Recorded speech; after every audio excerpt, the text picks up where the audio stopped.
Good morning and welcome to World News on the Hour here on TVP World with me, Ashim Kumar. Syrian rebels claim that they have taken control over the country's capital, Damascus. Crowds of rebels were seen on the streets of the city celebrating as they claimed that the Syrian president had fled the country.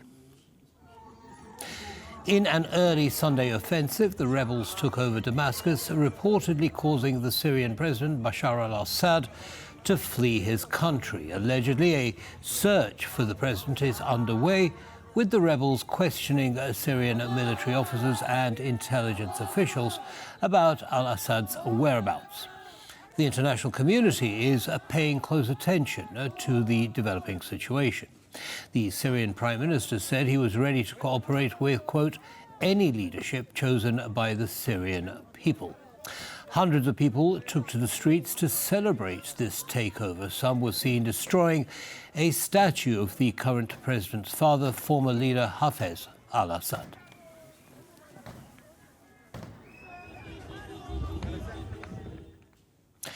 As peaceful protests continue unabated in Georgia, the journalistic community is being intimidated by brutal police beatings. Let's listen to a message from one of the protesters. We don't have a police, police is beating us, police is ignoring how some people are getting terribly beaten up by some random people yeah, but why should we be here? Because you're nobody is watching the watcher, so we need the rest of the world to watch us. Now, for example, if you were not here, they would be it would be so easy to just take us. You see how many police officers are here, for one person in Georgia, there are 20 cars of police. We need attention to survive because we're doing our best to make this change. Okay, I'm going to ask you a very honest question. So what happened to the Georgian journalist tonight? Do you think that would happen to a journalist from Reuters, from BBC, No. or from Polish public television? We're going to give you helmets, though. We have helmets. We have protection, but still. Do you think that there is a risk to our lives and well-being for covering this? No. Or do you think that foreign journalists are treated a little bit differently? Of course they are. And whenever you're here, maybe those, when they see you as a foreigner, they are not that tough and aggressive in doing what they're doing because... Pro-EU demonstrators have been protesting nearly non-stop for over a week and are showing no signs of stopping. Let's catch a glimpse of these demonstrations coming to us straight from TVP World's correspondent team in Georgia.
U.S. President-elect Donald Trump and other world leaders descended on Paris on Saturday to celebrate the reopening of the iconic Notre Dame cathedral.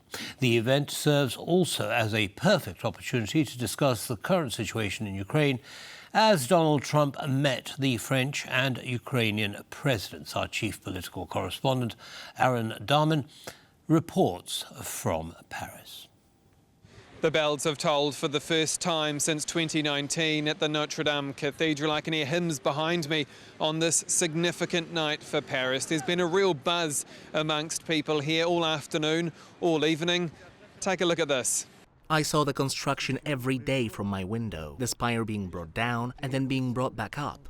I saw it burn, I saw it rising again. I experienced it day after day, saying one day it will be finished. And now it's finished.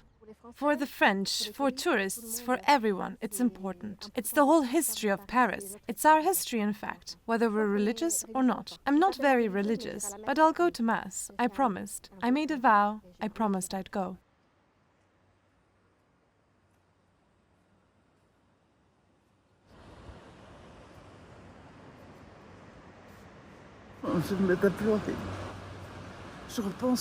I keep thinking of my first visit, among the rubble, among the dust, the piles of scrap metal just after the fire 5 years ago that filled this nave. Security has turned this city into a fortress today, with powerful leaders from all around the world arriving in town. They include President-elect Donald Trump, Ukrainian President Volodymyr Zelenskyy and our own Polish President Andrzej Duda. Now, President Trump, in fact, met with French President Emmanuel Macron just before this reopening. Let's take a listen to what Mr. Trump had to say. It's an honor to be here. We had a good time together, and we had a lot of success, really great success working together on defense and offense too. And it certainly seems like the world is going a little crazy right now, and we'll be talking about that. Thank you very much for being here. He also met with Macron and President Zelenskyy. Of course, Donald Trump is the guy who said he would end the war in Ukraine within 24 hours. It's clear this is a big deal for Paris here tonight, but this has also been a day of diplomatic merry-go-rounds. In Paris, for TVP World, I'm Aaron Darman. Ukrainian President Volodymyr Zelenskyy has hailed his meeting with the French President and U.S. President-elect Donald Trump as constructive. He said that the three had agreed to continue working towards a just peace. Trump, Macron and Zelenskyy met in Paris following the reopening ceremony at the Notre Dame cathedral. An important meeting between Emmanuel, myself and President Trump. It was a very good meeting. It was constructive. The mood was important. The fact that we talked about Ukraine, only about Ukraine and the Ukrainian people and how to support them, about how strong Ukrainians are, how resilient to have withstood all this invasion, the Russian aggression. We all want peace for us, and this is our position. We want the peace to be just for us, and that Russia, Putin or any other aggressor would have no opportunity to come back in the future. This is what's most important, just peace and security guarantees, strong security guarantees for Ukraine. We have agreed to continue working. Will U.S. President-elect Donald Trump support far-right forces in countries like France or Germany? Andrzej Bird, former Polish ambassador to both France and Germany, told TVP World this is rather unlikely, even though the far-right has been gaining ground in these countries. U.S. administration, also under Donald Trump, will play with those parties which in the history of bilateral relations between Germany and the United States were very solid and stable, which means with probably Christian Democrats, which for very many times had been leading the West German politics. And whether Democrats or Republicans, they've got excellent contacts with these with CDU and CSU governments of the Federal Republic of Germany. And as today's all polls indicate, probably the party which will finish the elections most likely to happen in February 2025 will be Christian Democrats. So I think that these are likely partners for Donald Trump, and probably with them he'll be trying to link and develop hopefully good relations between America of Donald Trump and Federal Republic of Germany. The second round of presidential elections in Romania, which was to have been held this Sunday, has been called off as a result of the country's constitutional court ruling stating that the outcome of the first round of these elections was influenced by Russia. Romanian authorities have already launched an investigation into this case. Romanian police raided houses across the country on Saturday linked with voting irregularities. Local media report that at least 16 people have been arrested so far on the charges of voting corruption, money laundering and computer fraud. And these actions follow the ruling of the Constitutional Court released on Friday, stating that the first round of presidential elections needs to be invalidated because of a Russian malign interference into electoral process in Romania. It is reported that at least 85,000 cyber attacks were conducted during the first round of presidential elections, and the Friday's court ruling means that the presidential elections will have to start from scratch. I spoke on the matter with Ambassador Adrian Zuckerman, the former U.S. ambassador to Romania, and he told me that lessons learned from this failed attempt to elect the new president in Romania will translate into more democratic and open process in the future. The only difference in the future round of elections will be that this massive Russian-sponsored disinformation campaign, hybrid attack, will have been neutralized so that the people of Romania can understand, hear, and digest the reality and the truth about all of the candidates for president. The presidential candidate that gathered the most attention is Călin Georgescu, a pro-Russian, anti-NATO and anti-EU candidate who started as an independent and surprisingly won the first round of presidential elections because of an orchestrated TikTok campaign, so say Romanian authorities.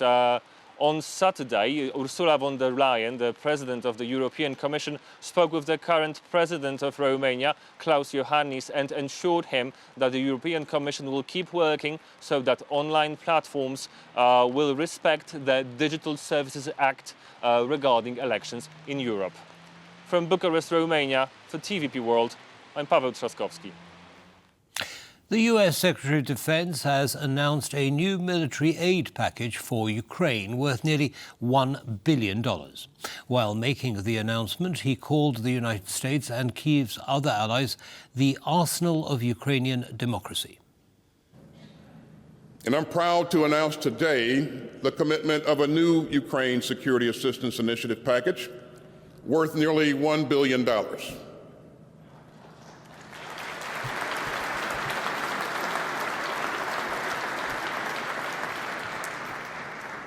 Now, that package will provide Ukraine with more drones, more rockets for its HIMARS systems, and more support for crucial maintenance and sustainment. And that brings the total of U.S. security assistance committed to Ukraine since February 2022 to more than $62 billion. Tensions are building in South Korea as President Yoon Suk-yeol declared a martial law late on Tuesday, triggering arguably the biggest political crisis the country has seen in decades. On Saturday, members of President Yoon's party boycotted his impeachment vote by walking out of Parliament. President Yoon started the day by making his first public appearance since he declared and rescinded martial law on Wednesday. I am very sorry and would like to sincerely apologize to the people who were shocked. Regarding the declaration of martial law, I will not avoid any legal or political responsibility. But made no mention of resigning. After watching President Yoon's statement just now, I wonder if this was a true and sincere statement. In the nation's parliament, lawmakers were preparing a vote to impeach the embattled president, and the streets of Seoul were swarming with anti-Yoon protesters. As voting began, however, all but one member of the ruling party walked out in an attempt to boycott the impeachment vote. Only 195 votes were cast, below the threshold of 200 needed for the vote to count. The entire nation is watching the decision being made here today at the National Assembly. The world is watching. It's very regrettable that such an important national issue was not even voted on. Reuters reports that the opposition Democratic Party vowed to try again, while Yoon's party said it would seek a more organized and responsible solution for the crisis. With this attempt to gain more time, the situation seems likely to persist. And that's all from us in this news bulletin, but stay with us. Lots more coming up as always. Goodbye.